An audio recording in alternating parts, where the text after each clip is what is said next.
এই যে 25 বছর 20 বছর ধরে খেলতেছে, অন্তত 2 বার তো চ্যাম্পিয়ন হয়েছে, হয় নাই?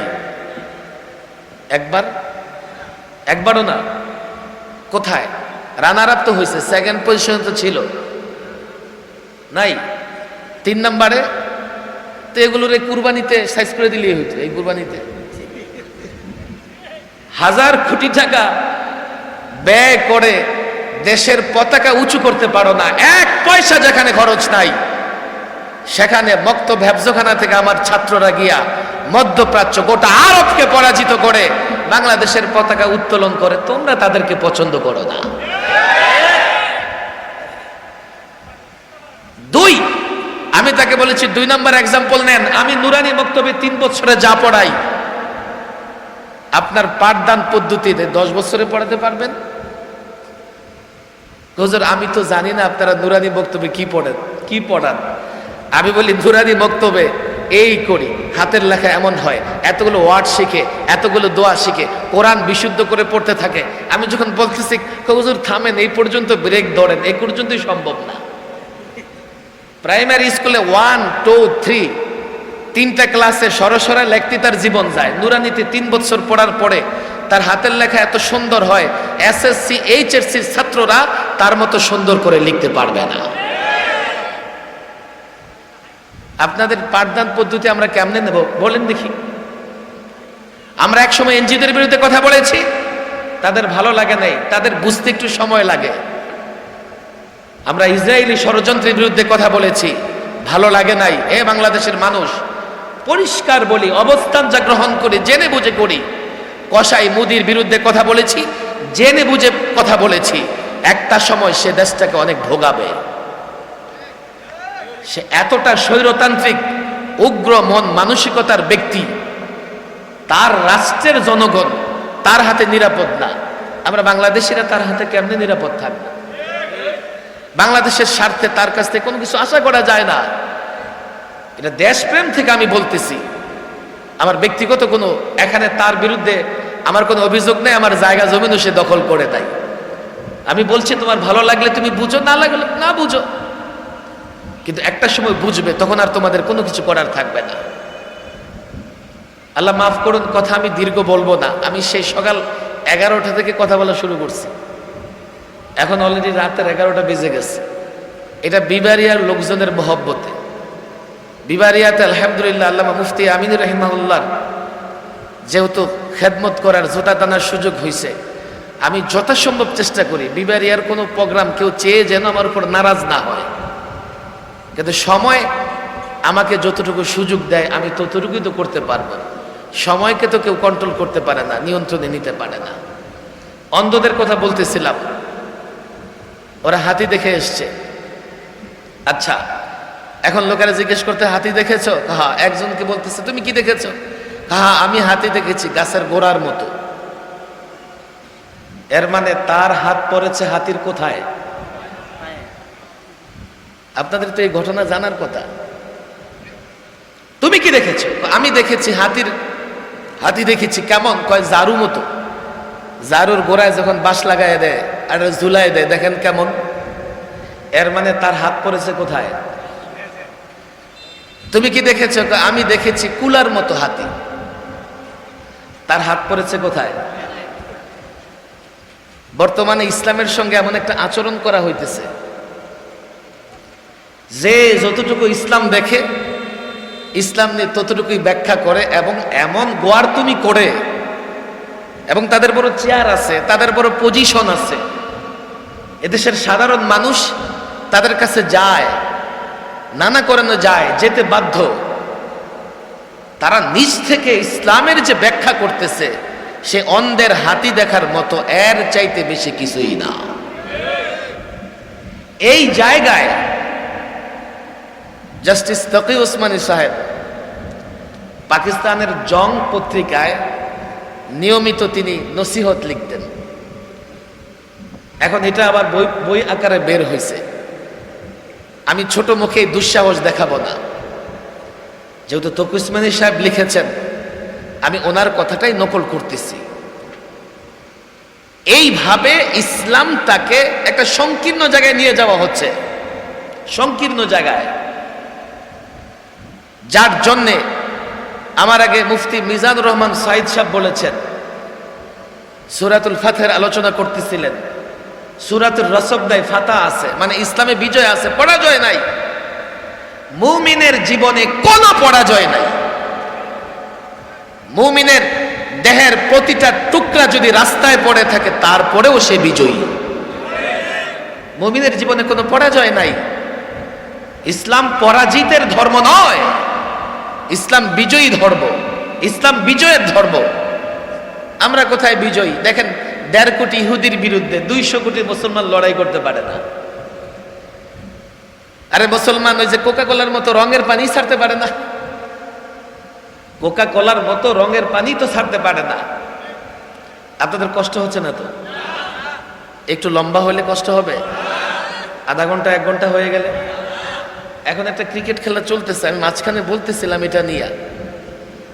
ক্রিকেট খেলার পেছনে অর্থায়ন করে, আমি খুব বেশি অথেন্টিক কথা আমি জানি না, তবে গবেষকরা যা গবেষণা করে দেখেছে, আমাদের প্রতিবেশী দেশ এবং ইহুদি ইসরায়েলি কোম্পানিগুলো ক্রিকেটের পেছনে সবচাইতে বেশি অর্থায়ন করে, যার জন্য মাঝে মধ্যে অভিযোগ উঠে যে আইসিসি ক্রিকেট বোর্ড যেটা আছে, তারা সব সময় আমাদের প্রতিবেশী দেশকে প্রাধান্য দেয়। এই অভিযোগ আমাদের সে যুবকদের, আমার অভিযোগ না, আমি জানি না এগুলো কেন। মূল ক্রিকেটকে কন্ট্রোল করে তারা, মূল ক্রিকেটকে কন্ট্রোল করে ইসরায়েলিরা। বলে হুজুর আপনার সমস্যা কি? আমার এখানে সমস্যা আছে। কেন? এই ক্রিকেটের পেছনে সবচাইতে বেশি সময় নষ্ট করে ভারত, বাংলাদেশ, পাকিস্তানের মতো থার্ড কান্ট্রিগুলো। উন্নত রাষ্ট্রে ক্রিকেট নাই, ফ্রান্সে ক্রিকেট নাই, জার্মানিতে ক্রিকেট নাই, ইউরোপের অনেক দেশে ক্রিকেট নাই, জাপানে ক্রিকেট নাই। মিস্টার হিটলার, তার নাম আমরা জানি, হিটলারকে দাওয়াত দেওয়া হয়েছে যে জার্মানি আর ফ্রান্সের ক্রিকেট ম্যাচ হবে, আপনি দেখতে আসেন। হিটলার সকাল থেকে বিকেল পর্যন্ত বসে বসে দেখছে, বিকেলে জিজ্ঞেস করে কে জিতেছে। তো তার আশেপাশের লোকেরা বলে এখনো বাকি আছে, কাল খেলবে, পরশু খেলবে, এরপরের দিন খেলবে, এরপরের দিন খেলবে, তারপরে রেজাল্ট আসবে। হিটলার বলে করেটা কি, বলেটা কি? সারাদিন পরে কোনো রেজাল্ট নাই, আবার নাকি রেজাল্ট 5 দিন পরে। মেজাজ গেছে গরম হইয়া। 5 দিন পরে জিজ্ঞেস করতেছে কে জিতেছে? কেউ জিতে নাই, খেলা ড্র হয়েছে।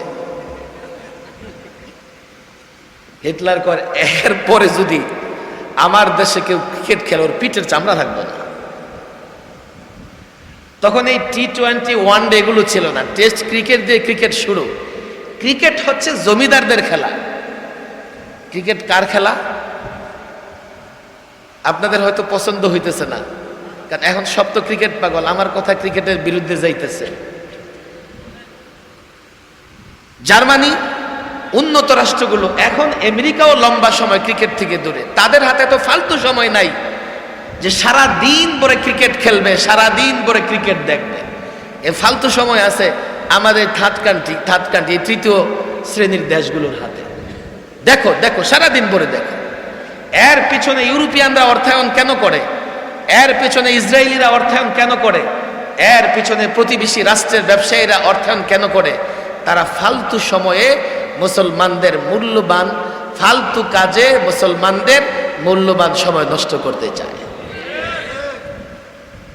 এক নম্বর এক্সাম্পল, আপনাদের এটা ক্লিয়ার হয় নাই। 2 নম্বর এক্সাম্পল দেখেন। এখন দেখবেন ঘরে ঘরে ডিব্বায় দুধ খায়। ডিব্বার দুধ দেশে আছে না নাই? এই যে আপনি 2000 টাকা দিয়ে একটা ডানু বা নিডু কিনেন, অনেকে তো কোকা কোলা, পেপসি নিয়ে আন্দোলন করতেছে, অথচ ডানু, নিডু এই দুটাও ইসরায়েলি পণ্য। বলে যে এগুলো যদি বন্ধ করে দেন বাচ্চা মারা যাবে। গ্রামের মানুষও আজকাল ডানু, নিডু, ডিব্বার দুধ খায়। সর্বপ্রথম যখন ডিব্বার দুধ বের হয়, মানুষ এটাকে প্রত্যাখ্যান করেছে। কেন? 1 কেজি দুধ থাকবে এক ডিব্বাতে, 1 কেজি দুধ মার্কেটে 100 টাকা। সেই দুধ আমি আটার সঙ্গে মিশাইয়া দিবে, আমি এটা খাবো 2000 টাকা দিয়ে। কেন খাবো? আমি ডাইরেক্ট দুধটা খাবো, ডাইরেক্ট দুধটা বাচ্চাকে খাওয়াবো। ওই ইহুদি ব্রেনে এর পেছনে 1000 কোটি টাকার বিনিয়োগ করেছে। আমি প্রায় বলি, দেখেন না ফেয়ার অ্যান্ড লাভলির অ্যাড রাস্তায় থাকে কি থাকে না? 6 সপ্তাহে সুন্দর হন, ফর্সা হন।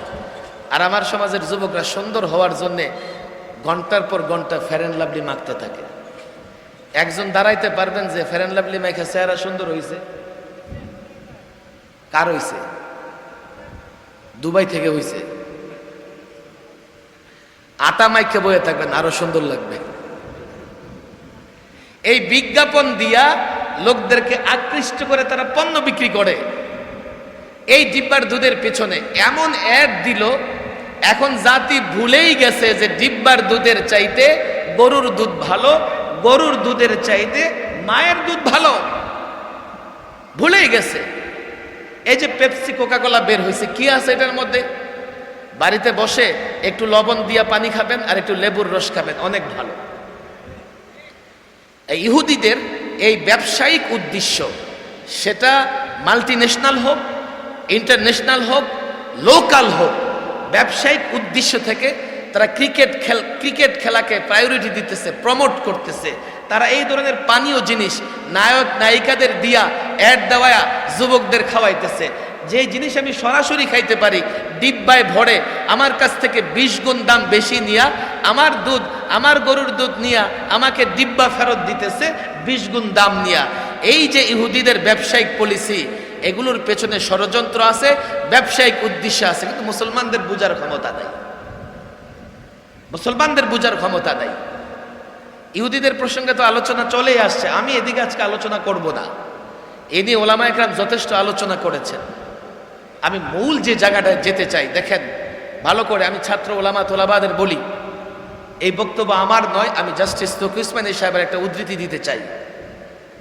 ইসলামটাকে যে আমরা একটা সংকীর্ণ জায়গায় নিয়ে যাচ্ছি, ফলে 1.5 কোটি ইহুদিদের বিরুদ্ধে 200 কোটি মুসলমানদের লড়াই করার ক্ষমতা নাই। আপনি বলবেন হুজুর জানেন ইহুদিদের হাতে অ্যাটম পাওয়ার আছে, তারা অত্যাধুনিক অস্ত্রে শস্ত্রে সজ্জিত, এমনকি তাদের যে আকাশ রক্ষা ব্যবস্থা, এটা গোটা দুনিয়ায় কারো কাছে নাই। আমি বলি এখন আর চাপা মারার জায়গা নাই। হামাস সাইকেল চালায়া যখন প্যারাশুট দিয়া ওদের আকাশ সীমা লঙ্ঘন করে ওদের ভেতরে গিয়ে হামলা করে, তখন তাদের আকাশ সুরক্ষা ব্যবস্থা কোথায় ছিল? অ্যাটম আছে, হ্যাঁ আছে, কিন্তু মুসলমান কখনো অস্ত্রের বলে লড়াই করে না, সংখ্যার বলে লড়াই করে না। এটাই ভুলে গেছে মুসলমানরা। এই শিক্ষাই মুসলমানদের ভেতরে নাই। জিহাদের প্রেরণা তো নাই, জিহাদের সংজ্ঞাও বুঝে না। আজকাল সাধারণ মুসলমানরাই জিহাদের নাম শুনলে বলে এটা জঙ্গি টঙ্গি উগ্রবাদী কিনা। কেন? মিডিয়া 24 ঘন্টা ওই জেহাদি ধরা পড়ছে, ইসলামী জেহাদি ধরা পড়ছে, মুসলিম জেহাদি ধরা পড়ছে, মুসলিম উগ্রবাদী ধরা পড়ছে, এগুলো প্রচার করতে থাকে। এগুলো ইহুদিদের মিডিয়া। আমার কথা বুঝবার চেষ্টা করেন। জেহাদ শব্দের অর্থ যুদ্ধ। যুদ্ধ কোনো মন্দ জিনিস নয়। কেন? যদি যুদ্ধ মন্দ জিনিস হয়, তাহলে পৃথিবীর সব রাষ্ট্র যুদ্ধের জন্য প্রস্তুতি গ্রহণ করে না করে না? সেনাবাহিনী লালন পালন করে না করে না? অস্ত্র কিনে না কিনে না? তাহলে জেহাদ বন্ধ, মানে যুদ্ধ বন্ধ জিনিস কেমনে হলো? হুজুর আপনারা তো যুদ্ধ বলেন না, জেহাদ বলেন। যদি জেহাদ মানে যুদ্ধ হয়, তো আপনারা যুদ্ধ বলেন, তাইলে তো আপনাদের সঙ্গে কোনো ঝামেলা নাই। আমি কই না, ঝামেলা শেষ হবে না। তবে আমরা জেহাদ কেন বলি এটাও তোমাদের বুঝতে হবে। তোমাদের যুদ্ধ আর ইসলামিক পরিভাষা জেহাদ, এই দুইটা কোনোদিন এক নয়। যেমন তোমাদের সুদভিত্তিক অর্থ ব্যবস্থা আর ইসলামী ইকতিসাদ কোনোদিন এক নয়। তোমাদের জুলুমের বিচার ব্যবস্থা, ইসলামের ইনসাফ ভিত্তিক বিচার ব্যবস্থা কোনোদিন এক নয়। তোমাদের গাঞ্জা খাওয়া চরিত্র আর ইসলামের আখলাক কোনোদিন এক নয়। ইসলামের সব বেস্ট, সব সুন্দর, সব সৌন্দর্যের, সব ন্যায়ের, সব ইনসাফের তোমরা যুদ্ধ করো। এই পৃথিবীতে ইহুদি, বেঈমান, কাফের, নাসারা তাদের অনেক যুদ্ধ দেখেছে, পৌত্তলিকদের অনেক যুদ্ধ পৃথিবী দেখেছে। আমেরিকান দ্বিতীয় বিশ্বযুদ্ধে আমেরিকানদের যুদ্ধ পৃথিবী দেখেছে। হিরোশিমা নাগাসাকিতে দুটো অ্যাটম বোমা ফেলেছে আমেরিকা। এখনো হিরোশিমা নাগাসাকিতে বাচ্চা জন্ম নিলে বিকলাঙ্গ হয়। তোমাদের যুদ্ধ পৃথিবীতে মানুষ দেখেছে। ইউক্রেন রাশিয়ার যুদ্ধ মানুষ এখন দেখতেছে। আজকে 20 বছর আফগানে তোমরা যুদ্ধ করেছো, তোমাদের যুদ্ধ মানুষ দেখেছে। তোমরা নিরীহ গাজ্জাবাসী, রাফাবাসী, এই রাফাতে সর্বশেষ মসজিদকে শহীদ করে দেওয়া হয়েছে, সেখানে আর আজানের আওয়াজ ভেসে আছে না। তোমরা 6 মাসে 50,000 শিশু হত্যা করেছো, নারী হত্যা করেছো, সাধারণ মানুষের ঘর বাড়ি ভাঙচুর করেছো। ইসলামের জিহাদ জানো? জিহাদের ময়দানেও ইসলাম নারীর উপর আক্রমণ করে না, শিশুর উপর আক্রমণ করে না, কারো বাড়িঘর ভাঙচুর করে না, কারো উপর জুলুম করে না। ইসলাম জিহাদের ময়দানেও ধর্ষণ করার অনুমতি দেয় না। ইসলাম সুন্দর, তার জিহাদের নীতি সুন্দর। ইসলাম সুন্দর, তার যুদ্ধের নীতি সুন্দর। ইসলাম সুন্দর, সবগুলো সুন্দর। তোমরা নোংরা, তোমাদের যুদ্ধের নীতি নোংরা, তোমরা নোংরা, তোমাদের যুদ্ধের সংক্রান্ত সব কিছু নোংরা। রব্বে কাবার কসম, যেহেতু জিহাদ আর তোমাদের প্রচলিত যুদ্ধ এক নয়, তোমাদের যুদ্ধের কথা আমরা বলতে পারি না। জিহাদ পবিত্র, সন্ত্রাসের বিরুদ্ধে অধিকার রক্ষার জন্য যে লড়াই, তাকে জিহাদ। জিহাদ আর যুদ্ধ কোনদিন এক নয়, তোমাদের যুদ্ধ নোংরা। ইসলামের প্রত্যেকটা বিষয়ের এমন এক ইনসাফপূর্ণ নীতিমালা আছে যা কোনোদিন তোমরা সেই নীতিমালা দিতে পারবে না। কথা দীর্ঘ হয়ে যাচ্ছে। আজকে 1.5 কোটি ইহুদিদের বিরুদ্ধে 200 কোটি মুসলমান লড়াই কেন করতে পারতেছে না? আসলে কতটা মুসলমান সেটা দেখতে হবে। আজকে মুসলমান হয়ে গেছে অন্ধের হাতি দেখার মতো। যেই মুসলমান যতটুকু দেখে বাস এতটুকু ইসলাম মনে করে, এর বাইরেও যে ইসলাম আছে তার খবর নাই। বলবেন হুজুর এ দায় কার? আমি ছোট মুখে এই কথা বলবো না, দায় কার। তকি উসমানী সাহেব লিখেছেন দ্য জং পত্রিকায়, জাতীয় পত্রিকায়, যে এই দায় 3 শ্রেণীর মানুষের, 3 দলের। 1, ইহুদি নাসারা, ওই জালেম গোষ্ঠী। তারা ইসলাম সম্পর্কে নানা প্রপাগান্ডা, ইসলাম সম্পর্কে নানা ভুল মেসেজ দিয়ে এই সাধারণ মানুষের ভেতরে একটা ভুল বুঝাবুঝির জায়গা তৈরি করেছে। 2 নম্বর দায় হচ্ছে সেকুলারিজমের, সেকুলারদের, যারা ধর্ম নিরপেক্ষতার স্লোগান দেয়, যারা মনে করে ইসলামটা শুধু মসজিদের ভেতরে থাকবে, বড়জোর মাদ্রাসার ভেতরে থাকবে, পথে ঘাটে বাজারে দোকানে ব্যবসায় প্রতিষ্ঠানে রাষ্ট্রে সেখানে ইসলাম থাকবে না, সেখানে আমার যা মন চায় আমি তাই করব। তাদের এই কথার কারণে তাদের সংগঠন থেকে শুরু করে সাধারণ শিক্ষায় শিক্ষিত অনেক মানুষ ইসলাম সম্পর্কে ভুল বুঝাবুঝিতে আছে, গলতফাহমিতে আছে। 3 নম্বর দায় আমার, আমি 3 নম্বর দলের অন্তর্ভুক্ত। কেন? আমি ইসলামের কিছু বিষয় খুব মানি, কিন্তু এর বাইরেও যে ইসলাম আছে সেটা আমি জাতিকে বলি না, সেটা আমি জাতিকে বলি না। তো জাতি মনে করে সাকত সাহেবের মতো এত বড় মৌলবী সাহেব, উনি যতটুকু মানে এতটুকু মানলেই চলবে। মৌলবী সাহেব মানেন, নিজে তো মানেন পুরাটা, কিন্তু জাতির সামনে কখনোই পুরাটা দিন, পুরাটা ইসলাম তিনি ব্যাখ্যা করেন না। ফলে জাতির মধ্যে একটা ভুল বুঝাবুঝি তৈরি হয়। সেটা কি? জাতি মনে করে এতটুকু ইসলাম। আল্লাহর কসম, আংশিক ইসলাম দিয়ে আমরা কোনোদিন সম্মান এবং ইজ্জতের জিন্দেগি অতিবাহিত করতে পারবো না। আমি এই কথাগুলো ইদানিং বেশি বেশি বলি। একটা এক্সাম্পল প্রায় দেই। রাস্তায় চলতে গিয়ে লোক অ্যাক্সিডেন্ট করেছে, অ্যাক্সিডেন্ট করে সাধারণত বাস, মোটর সাইকেল এগুলো অ্যাক্সিডেন্ট করলে পুরো দেহেই তো আঘাত লাগে, পায়ে আঘাত, হাতে আঘাত, পেটে আঘাত।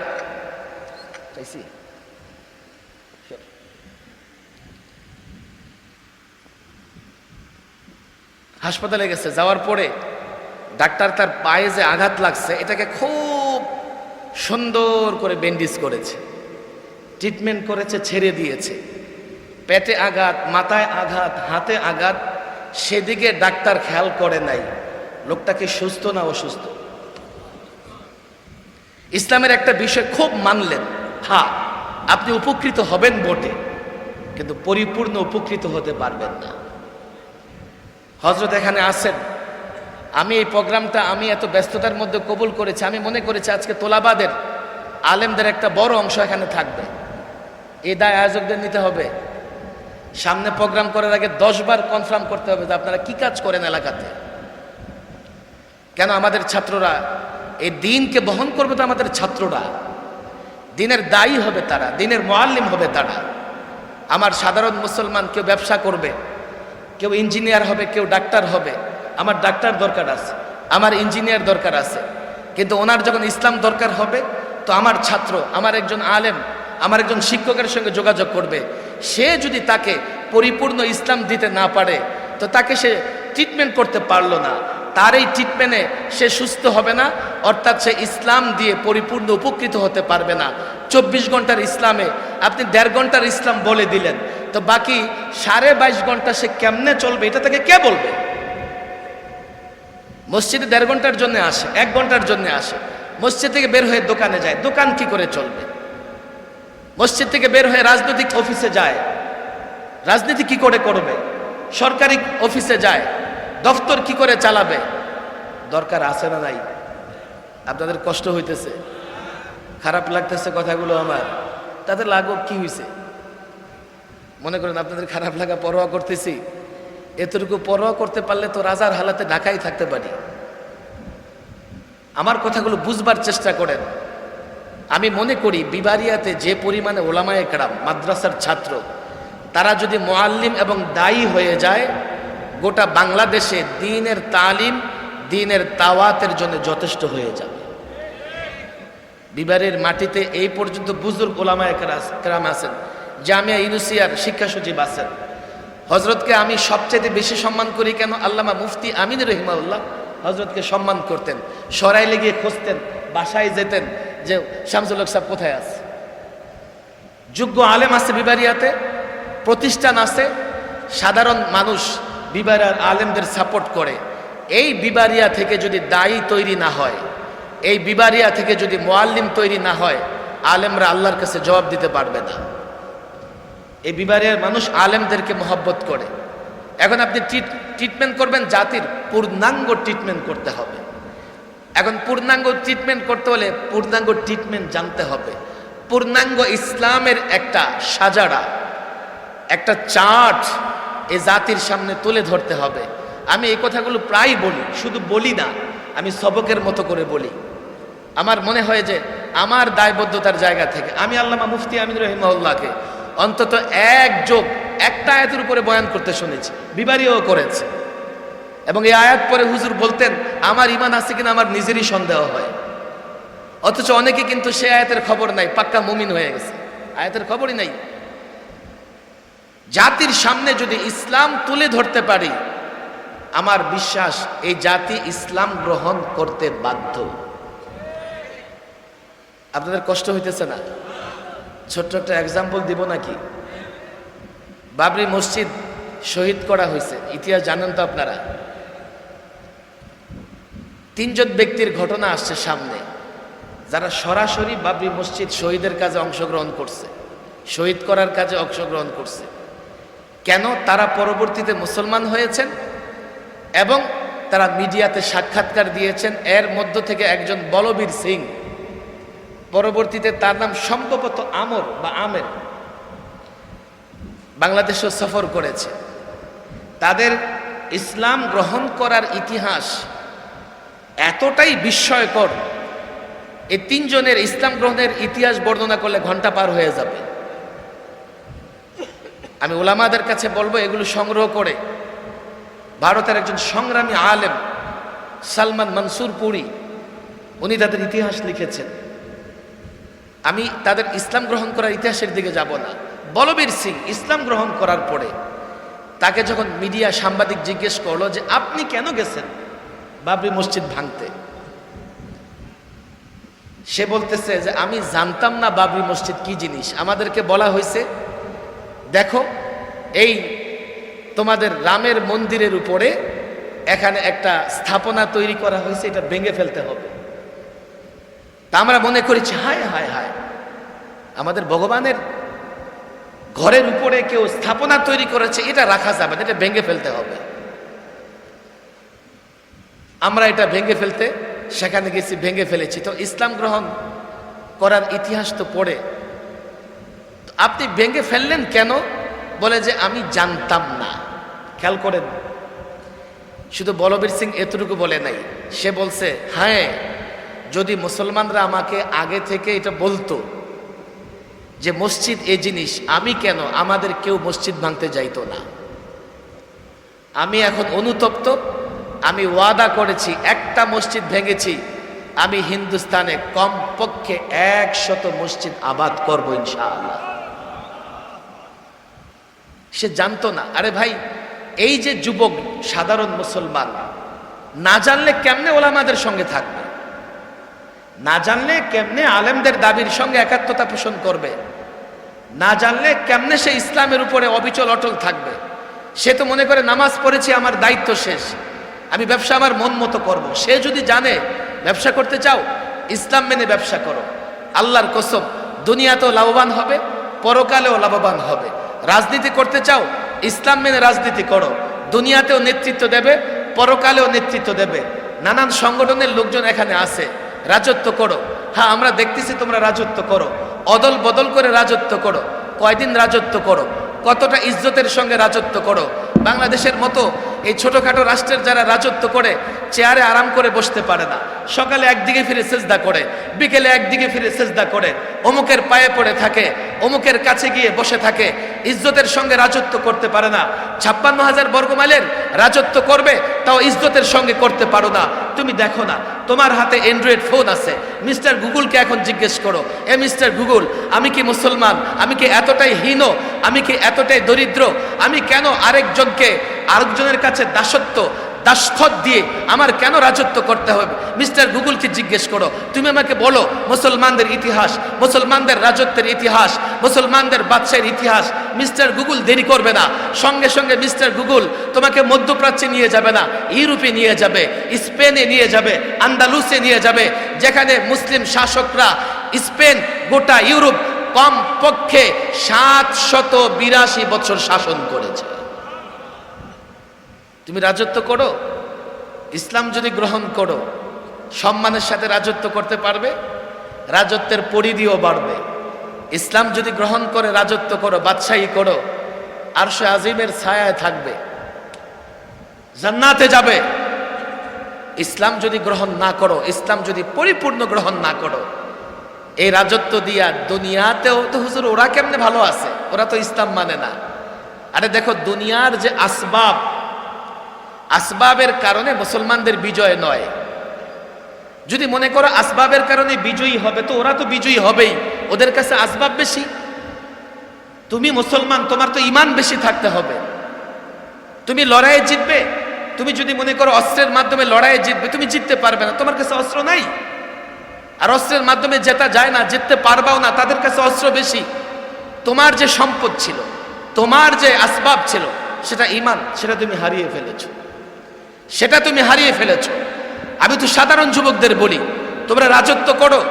ওলামায়ে কেরাম রাজত্ব, চেয়ার, এমপি, মেম্বার, চেয়ারম্যান, এগুলোর ওলামায়ে কেরাম এগুলোর প্রত্যাশা রাখে না। একজন আলেমকে আল্লাহ তাবারক ওয়া তাআলা জনগণের সামনে অঘোষিত মুকুট পরিয়ে রেখেছেন, রাজত্ব করেছেন। হ্যাঁ, প্রয়োজনে ওলামায়ে কেরাম রাজনীতি করবে, প্রয়োজনে ওলামায়ে কেরাম দেশের পক্ষে লড়বে। তোমরা তো করতে চাও, করো না। যদি করতে চাও, ইসলাম মেনে করো, ইসলাম ধরে করো। আল্লাহর কসম করে বলি, তোমরা করবে, তোমাদের সঙ্গে আমরা থাকবো। আর ইসলাম যদি না ধরো, দেশটাও হেফাজত করতে পারবে না। আলেমদের বদি কথাগুলো বড় জোরে বলবেন, ঘরের ভেতরে আস্তে আস্তে বলবেন না। খুব দ্রুত সময় আছে। সাদ্দাম ইরাকে খানকা ধ্বংস, মাদ্রাসা ধ্বংস। ফাঁসির আগে সাদ্দাম ওয়াজ করতেছে, জাহিদু হক্ক জিহাদি, ও মুসলমান জিহাদ করো, একের ভালোভাবে জিহাদ করো। মৃত্যুর আগে সাদ্দাম বুঝেছে, কাফের বেঈমানের বিরুদ্ধে লড়াই জিততে হলে জিহাদি ফর্মুলা, ইসলামের ফর্মুলা ছাড়া আমি জিততে পারবো না। কোনোদিন তারা মুসলমানদের খাঁটি বন্ধু হবে না, কোনোদিন মুসলমানদের তারা কোনোভাবেই উন্নতি অগ্রগতি অর্জন করতে দেবে না, পারলে মুসলমানদেরকে গোলামির জিনজিরে আবদ্ধ করে রাখবে। ইসলামটা যদি পূর্ণ, আমি অনুরোধ করি এই সংগঠনের কাছে, আপনারা জাতির সামনে নিজের আগে পূর্ণাঙ্গ দিনের তালিম নেন। পূর্ণাঙ্গ দিন কি জিনিস? আমি যদি ফোকাহায়ে কেরামের ভাষায় বলি, ফতোয়ার কিতাবগুলো তালাশ করলে দেখা যায় ফোকাহায়ে কেরাম লিখেছেন উমুরে দিন বা দিনের সমস্ত বিষয়গুলো 5 প্রকার। কয় প্রকার? হাত তোলেন দেখি, সব হাত তোলেন। আপনাদের কষ্ট হইতেছে? শেষ করে দিব, 10 মিনিট, বেশি সময় নেব না। কয় প্রকার? আরো জোরে বলে, হুজুর না, হুজুর না, মুরব্বীদের হাতুরের দরকার নেই। কয় প্রকার? আরো জোরে বলেন, কয় প্রকার? আমি এগুলো বলবো না, এটা ওলামাদের দায়িত্বে দিয়ে যাব। এক, বলেন এক। দিনের বিষয়াদি আলেমরা বুঝবে। উমুরে দিন, দিনের বিষয়গুলোকে ফোকাহায়ে কেরাম কয় ভাগে ভাগ করেছেন? বলেন, সোহেলপুরের মানুষ কয় ভাগে? আরো জোরে বলেন, কয় ভাগে? যেখানে দেখিবে ছাই, উড়াইয়া দেখো তাই, পেলেও পেতে পারো মানিক রতন। শোনেন না আপনারা? আমার ওস্তাদদের মুখে শোনা, কয় ছোট বনে বাঘ থাকে না বলে ভাবিস না রে মনে, বড় বড় বাঘ থাকে ছোট ছোট বনে। হতে পারে এই মজলিসে যারা আছে তাদের মধ্য থেকে কেউ এই পূর্ণাঙ্গ দিনের দায়ী, মুআল্লিম এবং হামেল হবে। হতে পারে কোনো ছাত্র এখান থেকে এটা গ্রহণ করবে। এই জন্য আমি সংক্ষেপে বলে দিচ্ছি, দিনের বিষয়গুলোকে ফোকাহায়ে কেরাম কয় ভাগে ভাগ করেছেন? আরো জোরে, কয় ভাগে? বলেন, এক, আকায়েদ, আকীদা, বুঝেন তো? 2, ইবাদত। আরো জোরে, ইবাদত মানে কি? নামাজ, রোজা, হজ, যাকাত, জিহাদ। ইবাদত মানে কি? আল বাহরুর রায়াত, ফতোয়া শামী, ফতোয়া আলমগীরি সহ আরবি কিতাবগুলোর কিতাবুত তাহারা থেকে, পবিত্রতা অধ্যায় থেকে আলোচনা শুরু করতেই শুরুতে কিছু বিষয় নিয়ে কথা বলে। পূর্ণাঙ্গ দিনের ছোট্ট একটা চার্ট সেখানে আছে। আমাদের ওলামা ইকরাম সেখানে আছেন। নুরুলিজা পড়াবেন, কুদুরি পড়াবেন, হেদায়া পড়াবেন, কাঞ্জ পড়াবেন, সরে বেকায়া পড়াবেন। কিতাবের শুরুতেই ছাত্রদের বলা লাগে যে কিতাবুত তাহারা দিয়ে কিতাবুত কেন শুরু করা হলো, এই ব্যাখ্যা ওনারা করেন। আমি শুধু মৌলিক কথাগুলো বলি। উমরে দিন, দিনের বিষয়গুলো কয় ভাগে বিভক্ত? এই হাতটা, এই হাতটা একটু কষ্ট হইতেছে আমার। কয় আঙ্গুল আছে এখানে?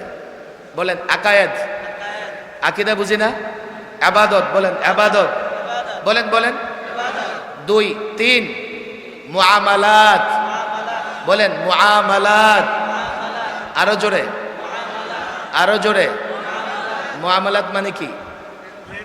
লেনদেন। বলেন কি? আরো জোরে। আচ্ছা, লেনদেন সংক্রান্ত ইসলামের নীতিমালা আছে না নাই? 4, বলেন উকুবাত, বলেন বলেন উকুবাত, বিচার ব্যবস্থা বা ন্যায় বিচার। ইসলামে ন্যায় বিচারের ধারণা আছে না নাই? ইসলামে বিচার ব্যবস্থা আছে না নাই? 5, আখলাক। আখলাক মানে কি? চরিত্র। আখলাক মানে কি? চরিত্র। কয় প্রকার? 2 প্রকার। আখলাকে হাসানা বা আখলাকে হামিদা, আখলাকে সাইয়্যিআ বা আখলাকে রাজিলা। সৎ চরিত্র, অসৎ চরিত্র। চরিত্র কয় প্রকার? পুরাটা মিলে একটা মুআশারাত শব্দ আছে মুআমালাতের সঙ্গে। তো ফোকাহায়ে কেরাম এই মুআশারাতকে আখলাকের অন্তর্ভুক্ত করে আলোচনা করেছেন। তবে আমাদের বাংলাদেশের ওলামায়ে কেরাম, বিশেষ করে আল্লামা শামসুল হক ফরিদপুর রাহিমাহুল্লাহ, ওনার কিতাবে আল্লামা মুফতি আমিন রাহিমাহুল্লাহকে দেখতাম যে উনি 6 ভাগে ভাগ করতেন। কিন্তু এই যুগে রেফারেন্স মজবুত না হলে মানুষ মনে করবে যে এটা দুর্বল কথা। আমি একটু গোড়ার দিকে রেফারেন্স দেওয়ার জন্য 5 ভাগে ভাগ করি। এই হচ্ছে পূর্ণাঙ্গ দিন, যা আমার 24 ঘন্টায় কাজে লাগবে। এখানে প্রত্যেকটা সুন্দর, শান্তির, ন্যায়ের, ইনসাফের। কোথাও আপনি আমল করে দুনিয়াতেও ঠকবেন না, আখিরাতেও ঠকবেন না। বলবেন হুজুর আপনি তো বলবেনই, আপনারা তো ধর্মান্ধ। আমাদের ধর্মান্ধ বলে এমন কেউ আছে না নাই? আবার কত সুন্দর শব্দ, ব্যাকডেটেড, পশ্চাৎপদ। আমরা নাকি জাতির পশ্চাৎপদ, পিছনের দিকে নিয়ে যাই। আর ওরা জাতিরে কোথায় নিয়ে যায়? ওরা জাতির ট্রান্সজেন্ডারের দিকে নিয়ে যায়। ওরা জাতিরে কোথায় নিয়ে যায় দেখেন, ট্রান্সজেন্ডার বানাইতে চায়, মনে করলেই নাকি নারী পুরুষ, পুরুষ নারী হয়ে যায়। কত বড় গাদা, জাতিরে গাদা মনে করে। আরে নারী পুরুষ মনের সাথে কি সম্পর্ক? জন্মসূত্রে যে নারী সে নারী, জন্মসূত্রে যে পুরুষ সে পুরুষ। হালকা সার্জারি করলেই নারী পুরুষ কেমনে হয়ে যায়? বলে যে হুজুর এটা দিয়ে আমরা হিজলাতের কথা বলছি। ও তোমরা হিজলা বুঝো না, তোমরা খুনসা বুঝো না। আমাদের মাদ্রাসায় যারা হেদায়া জালেন পড়ে এমন একটা ছাত্রের কাছে যাও, তোমাদেরকে খুনসার মাসালা বুঝাই দিবে। কথা ঠিক না বেঠিক? আর তোমরা ডক্টররা পেরেশান হয়ে গেছো, খুনসা বিষয় কি করে সমাধান দেবে? বুঝো না যে এটাও বুঝো না। লজ্জা পাও আলেমদের কাছে আসতে? এই লজ্জা শয়তান তোমাদেরকে দিচ্ছে। অনেক স্কুল কলেজের ছেলে এখানে আছে, আমাকে বলো, আমার অসুখ হলে আমি ডাক্তারের কাছে যাই, লজ্জা পাই না। আমি বাড়ি ঘর নির্মাণ করবো, ইঞ্জিনিয়ারের কাছে যাই, আমার লজ্জা পাই না। কেন পাবো? আমি আমার ভাই। কিন্তু ডাক্তার ইঞ্জিনিয়ার ওনার লজ্জা লাগে আমার কাছ থেকে ইসলাম নিতে, অথচ অন্ধের হাতি দেখার মতো উনি ইসলাম বুঝতে থাকে। কথা ঠিক না বেটি? তোমরা ট্রান্সজেন্ডার বিশ্বাস করে, বানর থেকে তৈরি বিশ্বাস করে তোমরা জাতির পিছনের দিকে নিতেছো। তোমরাই পশ্চাৎগামী, তোমরাই ব্যাকডেটেড, তোমরাই অন্ধ। ওলামা একরাম অন্ধ নয়, সেটা ভিন্ন কথা। তবে আমাদেরকে ওরা বলবে, কেন বলবে জানেন? এই যে আমি কথাগুলো বললাম, আপনারা তো বুঝেছেন, ওরা বুঝবে না। এই জন্য আমি ছাত্রদের বলি, দেখো বাংলাদেশের দাওয়াতের 3টা ক্ষেত্র, ময়দান 3টা। আলহামদুলিল্লাহ আমি 3 ময়দানেই তো বয়ান করি। 1 নম্বরে যে ওয়াজ মাহফিলে মানুষকে ইসলাম বুঝানো। এখানে যারা ওয়াজ শুনতে আসে ওদের মন মেজাজ আগে থেকে তৈরি থাকে, ওনারা আলেমদের আগে থেকে ভালোবাসেন। আলেমরা যা বলে আলেমদের হাতে হা মিলান, আলেমদের নাতে ওনারা না মিলায়। কিন্তু আমি যদি কোনো স্কুল কলেজে দিন সম্পর্কে লেকচার দেই, তাদের ভিতরে অনেক প্রশ্ন আসবে। ইসলাম যুক্তির ধর্ম নয়, তবে তারা আমার কথার পেছনে যুক্তি তালাশ করবে। যদি যুক্তি দিতে পারি তারা সেটা বিশ্বাস করবে, যুক্তি না দিতে পারলে বিশ্বাস করবে না। এটা হচ্ছে দাওয়াতের 2য় ক্ষেত্র, 2য় ময়দান। দাওয়াতের 3য় ময়দান হচ্ছে নাস্তিকদের সঙ্গে বিতর্ক। হয়তোবা নাস্তিকরা কখনো ইসলাম গ্রহণ করবে না, তবে বিতর্ক করে তাদের মুখোশ উন্মোচন করতে পারলে তারা সাধারণ যুবকদের ঈমান নষ্ট করতে পারবে না।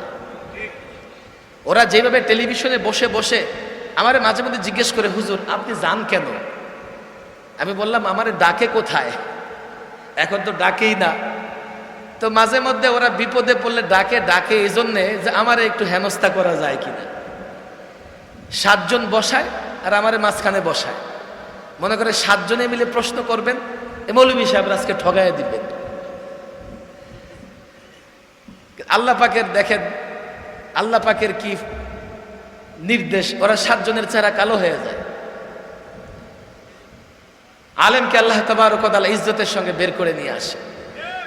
3 ময়দানে কাজ করার চ্যালেঞ্জ নিতে হবে ওলামা তোলামা এ তোলাবাই সংগঠনে, তাহলে এই সংগঠনের দরকার নাই। সাধারণ মানুষকে ইসলাম বুঝাবে, এটা সহজ। এখানে শুধু কোরআন সুন্নাহ, নকলি দলিল, বাস নুসুসাত বয়ান করলে তারা বুঝে যাবে। চাই আপনি উল্টাপাল্টা বলেন আর যাই বলেন, সাধারণ মানুষ সেটা বুঝে নিবে, আপনার উপরে বিশ্বাস রাখে তারা। 2, জেনারেল শিক্ষায় শিক্ষিত, তাদের ভেতরে দ্বীনি কাজ করতে হলে আপনাকে অতিরিক্ত একটু যোগ্যতা অর্জন করতে হবে। ইসলামের হুকুম আহকামের পেছনে হিকমা এবং আসরার আছে, জরুরি না, তবে আছে। আমাদের আকাবের আসলাফগণ, আমি তো বলি এক হুজ্জাতুল্লাহ বালেগা মোতালা করলে গোটা নাস্তিক দুনিয়ার বিরুদ্ধে লড়াই করা যাবে। আমাদের আলেম ছাত্ররা যদি প্রস্তুতি নেয়, তাদের যে কোনো অবান্তর প্রশ্নের যৌক্তিক জবাব দিতে পারবে। নাস্তিকরা তাদের সঙ্গে বিতর্ক হবে, সেক্ষেত্রে অনেক ক্ষেত্রে সায়েন্সকেও টানা যেতে পারে। সায়েন্স কেননা বিজ্ঞান গবেষণা করতে করতে অনেক কিছুতে তারা ইসলামের সঙ্গে একমত পোষণ করেছে, অনেক কিছুতে। এবং আলহামদুলিল্লাহ আজকাল মুসলিম বিজ্ঞানীরা ইসলামের নানা বিষয়ের উপরে, আমি প্রায় বলি, এক ডক্টর মাহমুদ চুগতাই সুন্নত এবং সায়েন্সের উপরে 11 ঘন্টার কিতাব লিখে ফেলেছে। সুন্নত সায়েন্সের উপরে এই কিতাব মোতালা করলেও সায়েন্স দিয়ে, স্কুল কলেজের কেউ যদি সায়েন্স দিয়ে মোকাবেলা করতে চায় তার সঙ্গে মোকাবেলা করা যাবে। আমাদের আকাবেররা এমন ছিলেন, তিনও ময়দানে মোকাবেলা করার জন্য এই চ্যালেঞ্জ গ্রহণ করতে হবে, নিজেকে পূর্ণ তালিম, দ্বীনের পূর্ণ তালিমে নিজেকে প্রস্তুত করতে হবে এবং এই ক্ষেত্রগুলো চিহ্নিত করে কোন ক্ষেত্রে কিভাবে আমি দাওয়াতের কাজ করব সেইভাবে নিজেকে সাজাইতে হবে। পুরো বৎসর যে কাজ করবেন, বৎসর শেষে মাহফিলে সেটা একটা সম্মেলন হবে। কাদের সম্মেলন হবে? আপনাদের লোকজন যাদেরকে দাওয়াত দিয়েছেন, যারা আপনাদের পক্ষ থেকে দাওয়াতি কাজ করে, সেখানে আবার আগামী 1 বৎসরের কর্মসূচি, কর্মপন্থা ঠিক করা হবে। এই যদি করতে পারেন, সামাজিক শক্তি বাড়বে, যুবকরা সঙ্গ দেবে, ব্যবসায়ীরা সঙ্গ দেবে। আর নয় খবরদার, সর্বশেষ কথা আমি বলি, বড় বিপদ দেখা যাচ্ছে। জানেন আপনারা খ্রিস্টান পাদ্রীরা কোথায় বসবাস করে? খ্রিস্টান পাদ্রীরা পৃথিবীর সবচাইতে ছোট্ট একটা রাষ্ট্রে বসবাস করে। কোথায়? Vatican city. নাম কি? ভ্যাটিকান। একদম শোনেন না আপনারা আগে? খ্রিস্টান পাদ্রীরা ইতালির মধ্যে, এমন একটা স্বাধীন রাষ্ট্র, এটার নাম হচ্ছে ভ্যাটিকান সিটি। তো এই পাদ্রীরা, সেখানে কোনো নারী নাই। কেন? ওই খ্রিস্টান মনে করে, বিশেষ করে ক্যাথলিকরা মনে করে, তুমি যদি আমার ধর্ম যাজিকি হবা তো নারীর কাছে কেন যাবা? যার জন্য কিছুদিন পর পর সেখানের গোপন তথ্য ফাঁস হয়। ভ্যাটিকান সিটি হলো সমকামিতার স্বর্গরাজ্য। স্বর্গরাজ্য সেখানে। ভ্যাটিকান সিটিতে কেন খ্রিস্টান পাদ্রীরা বসবাস করে? আমাদের আলেম ওলামারা তো সাধারণ পাবলিকের মধ্যে বসবাস করে। আজ থেকে 200 বছর আগে, এই যে আজকে ধর্ম নিরপেক্ষতার স্লোগান দেয়, রাষ্ট্র রাষ্ট্রের জায়গায়, গির্জা গির্জার জায়গায়, এই স্লোগান দিয়ে গির্জাকে রাষ্ট্র থেকে পৃথক করে দেয়। পরে গির্জাওয়ালারা আন্দোলন করে। আমরা যখন আন্দোলন করি, খেলাফত চাই, এই চাই, যখন গির্জাওয়ালারা আন্দোলন শুরু করেছে, তো ওদেরকে ধরে সমাজ থেকে বের করে ভ্যাটিকান সিটিতে পাঠিয়ে দিছে। আমার ভয় হয়, আমরা যদি জাতিকে ইসলাম বুঝাইতে না পারি, এই জাতি বলবে হুজুর সমস্যা আপনি কি বলেন, হারাম হালাল এগুলো কি বলেন, এগুলো এখন চলে, আপনি সমাজ থেকে চলে যান, আমরা ভালো থাকব। এখন বলবে হুজুর খ্রিস্টান পাদ্রীদেরকে পাঠিয়ে দিছে, আমাদেরকে পাঠিয়ে দিব, দুইটাই অন্যায়। এই জায়গায় পার্থক্য ইসলাম আর খ্রিস্টান ধর্মের মধ্যে। পার্থক্যটা কি? খ্রিস্টান পাদ্রীরা মেয়াদ উত্তীর্ণ ঔষধ দিয়া জাতির চিকিৎসা করার চেষ্টা করেছে। 200 বছর আগে তারা তাদের বিকৃত ধর্মগ্রন্থ দিয়ে জাতির হেদায়েতের চেষ্টা করেছে, অথচ সেই গ্রন্থের মেয়াদ শেষ হয়ে গেছে আজ থেকে 1500 বছর আগে। কথা ঠিক না বেঠিক? আপনার ঘরে নাপা থাকলে 1 সপ্তাহের মেয়াদ উত্তীর্ণ হলেই তো আপনি খাবেন না, রিয়াকশন উল্টা করতে পারে। 1500 বছর পুরনো ধর্ম। ইসলাম এক জিনিস নয়। খ্রিস্টান পাদ্রীরা তারা তাদের ধর্মগ্রন্থ দিয়ে, তারা তাদের আদর্শ দিয়ে সমাজের প্রত্যেকটা সমস্যার সমাধান দিতে পারে নাই। কোরআন সর্বশেষ বিধান, আমাদের নবী সর্বশেষ রসুল, কোরআন এবং রসুলুল্লাহর বাণীতে আমাদের সমাজের প্রত্যেকটা সমস্যার সমাধান শুধু আছে এমন নয়, উত্তম এবং বেস্ট হিসেবে আছে। কথা ঠিক না বেটি? এখন প্রশ্ন হবে হুজুর আমরা কেমনে মানবো আপনার এই দাবি? এই দাবি মানার জন্য আলেমদের কাজ করতে হবে। 3 ময়দানে যৌক্তিক জায়গা থেকে সুন্দরভাবে ইসলামের প্রত্যেকটা বিষয়কে জাতির সামনে তুলে ধরতে হবে। আর না হয় শুনে রাখেন, সৈয়দ আবুল হাসান আলী নদভী আরাকানের সফরে গিয়ে রোহিঙ্গাদের বলেছিলেন 50 বছর আগে, এই রোহিঙ্গা তোমাদের যে অবস্থা, তোমরা কিন্তু দেশে থাকতে পারবা না, তোমরা কিন্তু থাকতে পারবা না। দেখেন, আমি যখন সৈয়দ আবুল হাসান আলী নদভীর সেই বই পড়ি, আমি চোখের পানি রাখতে পারি নাই। কাল কি এই কথাটা আমাদের জন্য হয়ে যায় কিনা? আমরা যেভাবে জাতিকে ইসলাম বুঝাইতে ব্যর্থ, কাল এই জাতি আমাদেরকে নিক্ষেপ করে দেয় কিনা? কাল এই জাতি আমাদেরকে দূরে সরাই দেয় কিনা? এই জাতি আমাদের প্রত্যাখ্যান করে কিনা? এখনো যদি আমরা ঘুমায় থাকি, আলেম ছাত্রদের বলি, দেশ এখন পর্যায়ক্রমে এমন দিকে চলে যাচ্ছে, দেশের মালিকানা থাকে কিনা আল্লাহ ভালো জানে। আপনারা আমার সঙ্গে একমত হন আর না হন, আমি যে আকাশে কালো মেঘ দেখতে পাইতেছি, আমি চতুর্দিক থেকে কদিন আগে দেখলাম সেন্ট মার্টিন নিয়ে ষড়যন্ত্র হয়েছে। দেশ নিয়ে ষড়যন্ত্র যেই করুক, আমেরিকা করুক আর ভারত করুক, আমি এটা সমর্থন করতে পারি না। সেটা আমার ক্ষমতা থাকুক আর না থাকুক, আমার গর্দান থাকুক আর না থাকুক, কিন্তু ষড়যন্ত্রের কবলে বাংলাদেশ। ষড়যন্ত্র থেকে বাংলাদেশকে যুবক তুমি হেফাজত করবা কেমনে করবা? কেমনে করবা? তোমার নেতাদের দিয়ে করবা? সবার আগে ওরা দেশ ছাড়বে, নাহলে গোপন আতাত করবে। ছাত্রদের বলি হায়দ্রাবাদের ইতিহাস পড়ো। হায়দ্রাবাদ স্বাধীন রাষ্ট্র ছিল, এক রাতে হায়দ্রাবাদকে দখল করে নিয়ে যায়। ইতিহাস পড়ো, বাংলাদেশ কি করে হেফাজত করবে? আমি এই জন্যেই ছাত্র বা ওলামা তোলাবাদের যা বলতেছি, ব্যথার জায়গা থেকে বলতেছি, আমি আশার জায়গা থেকে বলতেছি। দেশ হেফাজত করা, ইসলাম হেফাজত করা, মায়ের ইজ্জত হেফাজত করা, বোনের ইজ্জত হেফাজত করা।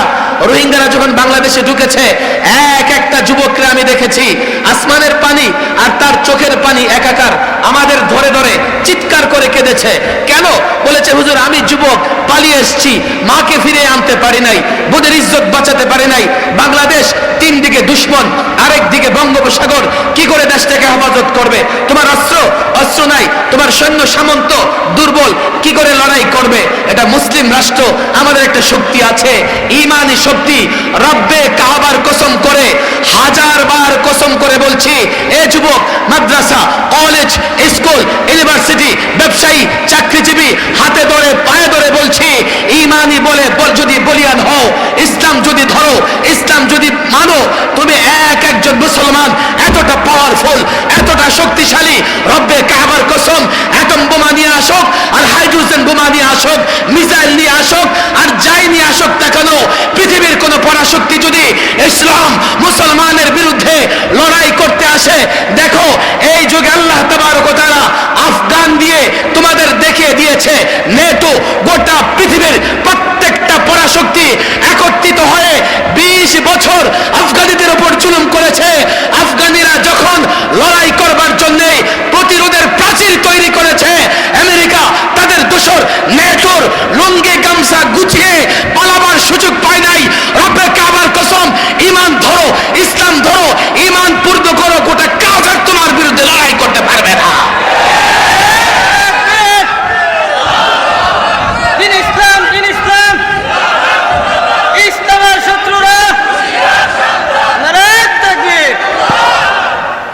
ইসলাম ধরো, ইসলাম মানো। দেখো, কোন সাধারণ কোন দলের প্রতি আমার ব্যক্তিগত কোনো আক্রোশ নাই, কিন্তু আমি যে কাউকে দেখবো আগুনে জাপ দিতেছে, আমার দুশ্মন হলো তারা টাইনা ধরবো।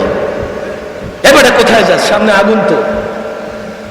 রাষ্ট্র ক্ষমতায় যেই আসুক, আমি যখন দেখবো দেশের কোনো বিষয়ে তার সিদ্ধান্ত গলত, আমাকে সেটা বলতেই হবে, তার পছন্দ হোক আর না হোক। আমি যে কোনো শক্তিকে দেখবো, সংগঠনকে দেখবো, তার কোনো সিদ্ধান্ত ইসলামের বিরুদ্ধে যাচ্ছে, আমি তাকে বুঝাবো, নসিহা করব। এটা আমার দায়িত্ব, এটা আমার কর্তব্য। আলেম ওলামাদের কাছে, সোহেলপুরের আলেম ওলামা, আমি জানি অনেক ছাত্র, অনেক আলেম ওলামা আছে, এমন একটা ব্যবস্থা গ্রহণ করবেন, পুরো বছর এক একটা যুবকের হাতে পায়ে ধরে তাকে ইসলামের বিষয়গুলো বুঝান। সামাজিক শক্তি বাড়বে, সমাজেও ইজ্জতের সঙ্গে থাকবো, মরে গেলেও ইজ্জতের সঙ্গে থাকবো। আল্লাহ তাবারক ওয়া তাআলা এই সংগঠনকে যেন এই কাজগুলো করার তৌফিক দান করেন।